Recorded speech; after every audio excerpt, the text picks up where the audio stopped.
장 담그는 방법에 대해서 말씀드리겠습니다.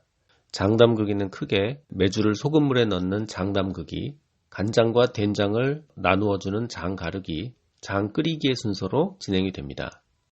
먼저 장 담그기에 대해서 말씀드리겠습니다. 오늘은 장을 담그는 방법에 대해서 집중해서 설명을 하고 왜 그렇게 해야 되는지에 관한 부분은 메주의 재료 부분에서 상세히 설명을 했으니까 그 부분을 다시 한번 좀 확인해 보시기 바랍니다. 잘 띄운 메주를 한번 씻어서 햇볕에 바싹 말려두면 이제 장 담글 준비는 모두 된 겁니다. 사실 장 담그기는 그렇게 어렵지 않습니다. 그냥 메주를 항아리에 담고 염도 18도 되는 소금물을 메주가 떠오를 때까지 그냥 부어주면 끝입니다. 사실 이게 전부예요. 세세하게 들어가면 조금 복잡해질 수도 있지만 소금물을 조금 덜 부어준다거나 혹은 더 부어준다고 해서 된장을 망치지는 않습니다. 인삼주를 담글 때 소주를 좀 많이 부어도 조금 부어도 어떻게 해도 인삼주가 되는 것과 같은 원리입니다. 오히려 상세히 들어가면 어려워지고 핵심을 놓치게 됩니다. 장 담그는 방법입니다. 먼저 적당한 사이즈의 항아리를 구하는 게 굉장히 중요하고요. 구한 항아리를 세척합니다. 항아리를 집불로 태우는 건 항아리를 깨뜨릴 수 있으니까 위험하고요. 따뜻한 물을 2, 3일 정도 담궈서 속을 우려내고 씻어서 말려서 사용하는 게 가장 적절합니다. 저는 7kg 콩으로 만든 한말 메주를 담글 때는 36L 항아리 사용을 추천합니다. 그러나 36L 항아리가 절대치는 아니니 항아리 사이즈 선정에 관한 부분은 재료 부분에서 다뤘으니 다시 한번 좀 확인해 보시기 바랍니다. 적절한 사이즈의 항아리가 준비되었으면 마지막으로 소금물을 준비해야 됩니다. 저는 한말 메주당 소금물 18L를 준비하는데 보통은 조금 더 여유를 갖고 20L 이상을 준비합니다. 천일염 부분에서 다뤘지만 천일염을 사용한다면 반드시 3년 이상 묵힌 간수를 뺀 천일염을 사용해야 됩니다. 그렇지 않으면 쓴맛이 나게 됩니다. 소금을 볶거나 말린다고 해서 이 쓴맛이 사라지는 건 아니에요. 그리고 두 번째, 생각보다 천일염에 불순물이 많습니다. 이 불순물을 걸러내기 위해서 보통은 소쿠리에 면포를 깔고 그 위에 소금 5.5kg 정도를 올려놓고 물 18L를 계속 반복해서 부으면서 완전히 녹입니다. 그러면 천일염에 있던 지저분한 것들을 면포에서 걸러내고 나머지 녹은 염수만을 사용할 수 있습니다. 또 마찬가지로 소금물을 완전히 녹이고 그 다음 면포로 걸러내는 방법도 있습니다. 자, 어느 경우든 생각보다 천일염에 불순물이 많으니까 반드시 걸러서 사용해야 됩니다.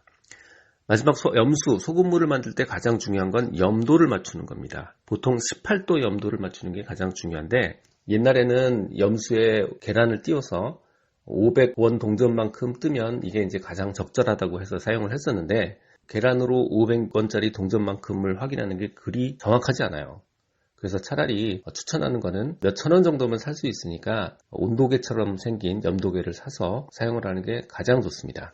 보통 우리가 2월 초순에 장 담그기를 하는데요. 이때는 염도 18도로 하는 것이 가장 적절합니다. 그러나 어떤 이유 때문에 3월이나 4월 정도에 장 담그기를 해야 된다면 염도를 조금 높여서 3월에는 18.5도 정도, 4월에는 19도 정도로 염도를 높여서 장을 담그는 게 좋습니다. 그래야 장이 상하지 않고 맛있는 장이 됩니다.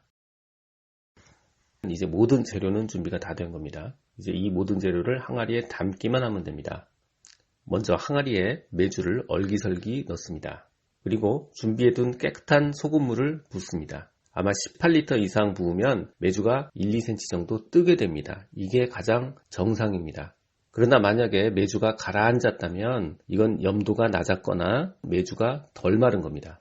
만약에 염도가 낮을 때 경우에는 메주가 상하게 되니까 반드시 염도를 다시 체크하는 게 좋습니다. 또 염수의 양이 너무 적어서 뜨지 않는다면 염수를 더 부어주는 게 좋습니다. 이렇게 살짝 뜬 메주를 대나무빨 같은 걸로 눌러서 소금물 속에 넣습니다. 물론 이런 게 없다면 가끔 메주를 작물 속에 잠기도록 눌러주거나 작물을 몇 번 뿌려주는 것도 좋은 방법입니다. 작물 위로 뜬 부분이 상할 수 있기 때문입니다.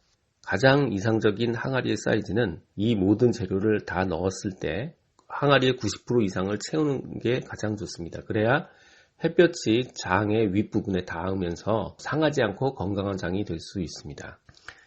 만약에 항아리가 준비한 재료에 비해서 너무 크다면 소금물을 좀 더 부어서 최소한 70% 이상이 되도록 소금물을 더 붓는 게 좋습니다. 이렇게 되면 간장이 많이 나오게 되고요. 대신 간장이 조금 흐려집니다. 그러나 거꾸로 항아리가 너무 작으면 소금물을 다 부으면 넘치게 돼서 소금물을 적게 붓게 되고 결과적으로 간장의 양이 줄게 됩니다.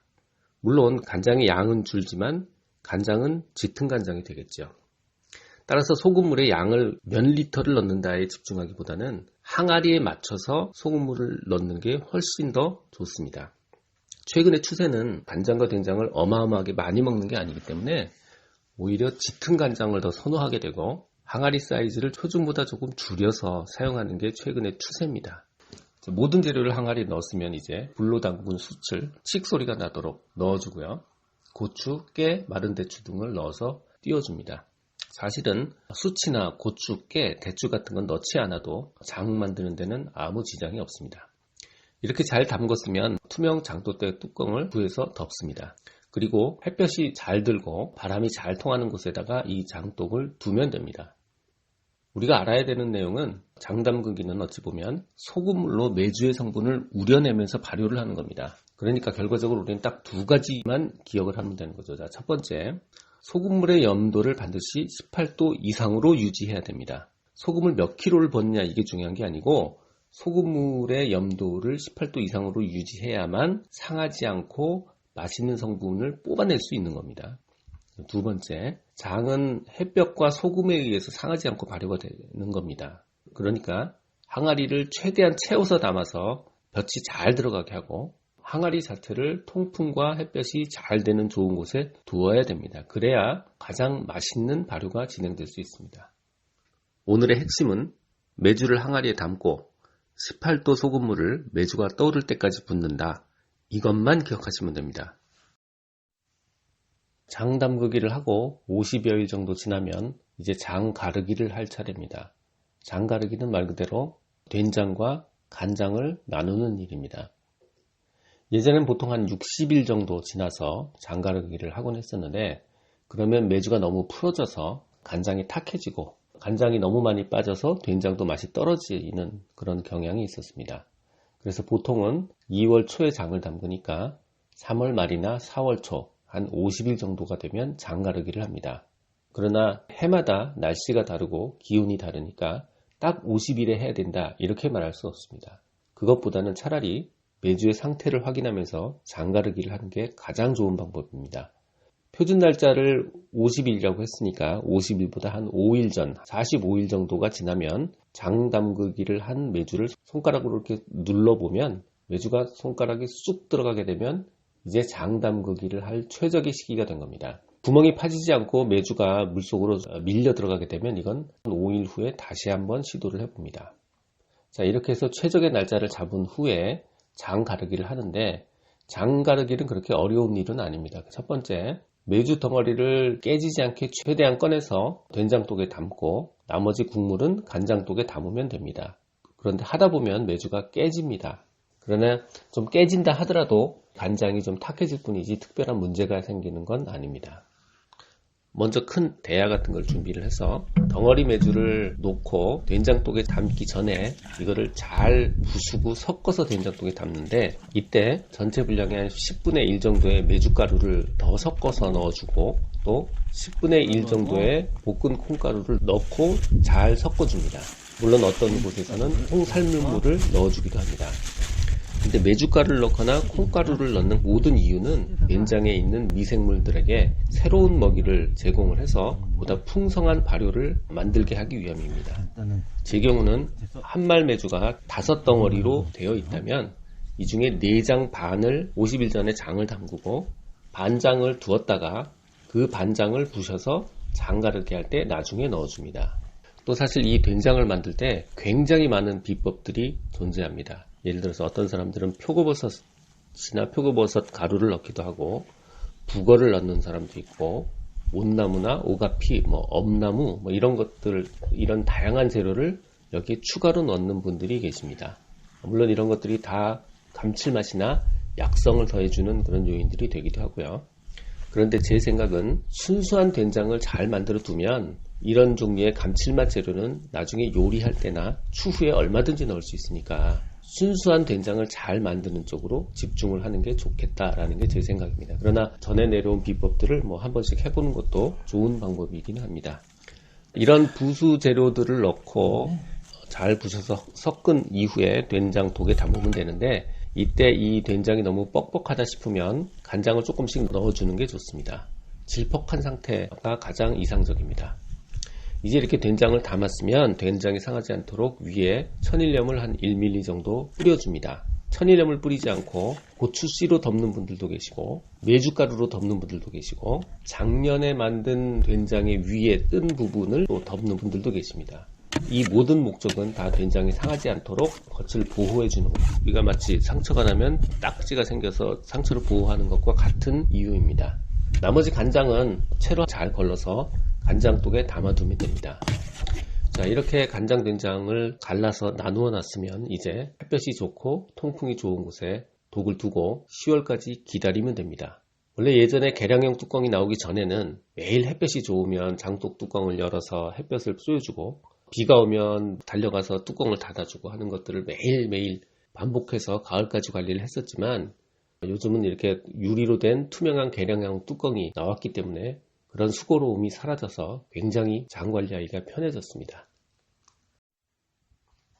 장 가르기를 하고 한 달 정도 지나면 날씨도 따뜻해지고 하니까 간장에서 하얀 골마지가 생기기 시작합니다. 이 골마지가 보이면 장을 한번 끓여주면 더 이상 골마지가 생기지 않고 장맛을 보존할 수 있습니다. 그러나 다만 장을 끓이면 장에 있는 유익균도 같이 사라지게 되니까 그런 부분이 상당히 아쉽지요. 그래서 굳이 골마지가 생기지 않는다면 장을 끓이지 않아도 됩니다. 또 만약에 이 장을 내년에 씨간장으로 활용하려면 장을 끓여서는 안 됩니다. 장을 끓이면 그 안에 있는 유익균이 모두 죽기 때문이죠. 자, 장을 끓이지 않고 간장을 지키는 방법은 통풍이 잘 드는 곳에 항아리를 넣고 햇볕을 계속 쬐어줍니다. 그리고 골마지가 조금이라도 생기면 바로 걷어내고 햇볕을 계속 쬐어주면 골마지가 생기지 않게 됩니다. 이렇게 환경이 좋은 곳에서 한 달 정도 관리를 하면 더 이상 골마지가 생기지 않고 유익균이 살아있는 건강한 장이 됩니다. 만약에 이게 되지 않으면 반드시 장을 끓이는 것이 좋고요. 끓이지 않아서 유익균을 지킨 상태로 만든 이 씨간장은 내년에 장을 담글 때 한 종씩씩 넣어서 씨간장으로 활용하는 방법이 있고요. 또 어떤 분은 장 가르기를 할 때 씨간장으로 넣어주시는 분도 있습니다. 어느 경우든 이 씨간장이 가지고 있는 유익균이 장 담글 때 초기에 투입이 돼서 원치 않는 잡균을 압도해서 새로운 된장을 만들 때 역할을 하면서 맛을 복사할 수 있는 겁니다. 그러니까 이 씨간장이야말로 가장 중요한 재산이죠.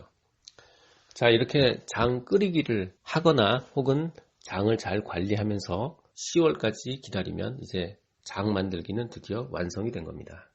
이제 마지막으로 장을 잘 보관하고 맛있게 먹는 방법입니다. 보통 우리가 2월에 장을 담그면 4월 정도에 장 가르기를 하고 항아리에 넣어서 햇볕과 바람에 잘 발효를 시켜서 10월부터는 장을 먹습니다. 이때 장은 아주 노란색 황금색이고요. 이 장이 시간이 갈수록 추가적인 발효와 건조가 진행이 되면서 노란색에서 좀 더 짙은 갈색으로 변합니다. 이렇게 해서 3년이 됐을 때 가장 맛있는 된장이 됩니다. 물론 호사스러운 이야기에 보면 10년 된 된장도 있지만 이 10년 된 된장이라는 게 더 맛있어서 가치가 있는 게 아니고 귀하기 때문에 가치가 있는 겁니다. 자, 그런데 만약에 우리가 3년장을 만들려면 도대체 몇 개의 항아리가 필요할까요? 매해 2개씩 6개의 항아리가 필요합니다. 보통 가정에서는 간장독 하나, 된장독 하나, 고추장독 하나, 이런 게 가장 평범한 모습입니다. 우리가 일반적인 가정에서 가장 장을 맛있게 먹는 방법은 장을 2월달에 담그면 10월에 겉에 마른 부분을 살짝 걷어내고 속살을 파서 먹기 시작합니다. 그리고 그 다음에 새로 장을 담그면 그 다음에 10월달에 새 된장이 만들어지죠. 이때 집에서 된장을 관리하는 가장 좋은 방법은 새로 만들어진 장을 독에다 담고 그 위에 전에 먹다 남은 장을 그 위에다가 덮습니다. 이렇게 해서 한 항아리에다 만들면 우리는 계속 먹을 때 2년째 된 된장을 먹게 되죠. 그리고 2년째 된 된장을 다 먹고 나면 그 밑에 다시 1년보다 더 오래된 장이 나오는 겁니다. 그러면 우리가 위에 있는 2년 된 된장을 먹게 되죠. 그리고 2년 된 된장을 다 먹고 나서 다시 그 밑에 있는 된장은 다시 시간이 추가되니까 새로운 인연된 된장을 먹을 수 있게 되는 겁니다. 이런 식으로 장을 쌓아가면서 담으면 우리는 항상 잘 익은 된장을 먹을 수 있게 되는 겁니다. 또 한 가지, 우리가 대부분들 장을 사 먹는데요. 예전 같은 경우는 우리가 냉장고가 없으니까 그런 것들을 보관하기가 굉장히 어렵지만 된장을 사 먹을 경우는 대부분 3년 돼서 제일 잘 익은 된장을 팔게 됩니다. 자, 그러니까 우리가 된장을 샀을 때는 냉장 보관을 하면서 먹는 것이 가장 좋습니다. 사실 된장은, 우리 재래식 된장은 냉장 보관하지 않아도 1년 이상 두어도 괜찮습니다. 다만 식품위생법상 유통기간을 써야 되니까 그냥 우리가 1년이라고 표기하지만 진짜 재래식 된장은 음식물들이 묻거나 하지 않는 이상 상하지 않습니다. 가끔 이게 색깔이 짙어진 걸 보고 이게 된장을 버리시는 분들도 계시지만 이거는 색깔이 짙어지는 건 시간이 지나면서 된장이 마르기 때문에 생기는 일이고요. 재래식 된장의 경우는 이게 정상입니다. 된장을 사서 먹을 때 가장 좋은 방법은 이미 3년 숙성해서 나온 된장이니까 냉장 보관해서 먹는 게 가장 좋은 방법입니다. 또 우리가 직접 담은 된장도 3년이 되면 냉장 보관을 해서 먹는 것이 가장 좋습니다. 모든 발효식품은 최고의 맛을 가지는 순간이 있습니다. 이 최고의 맛을 지키는 것도 굉장히 중요합니다. 그리고 3년 숙성된 된장이라면 냉장 보관해서 먹는 것이 가장 좋은 방법입니다.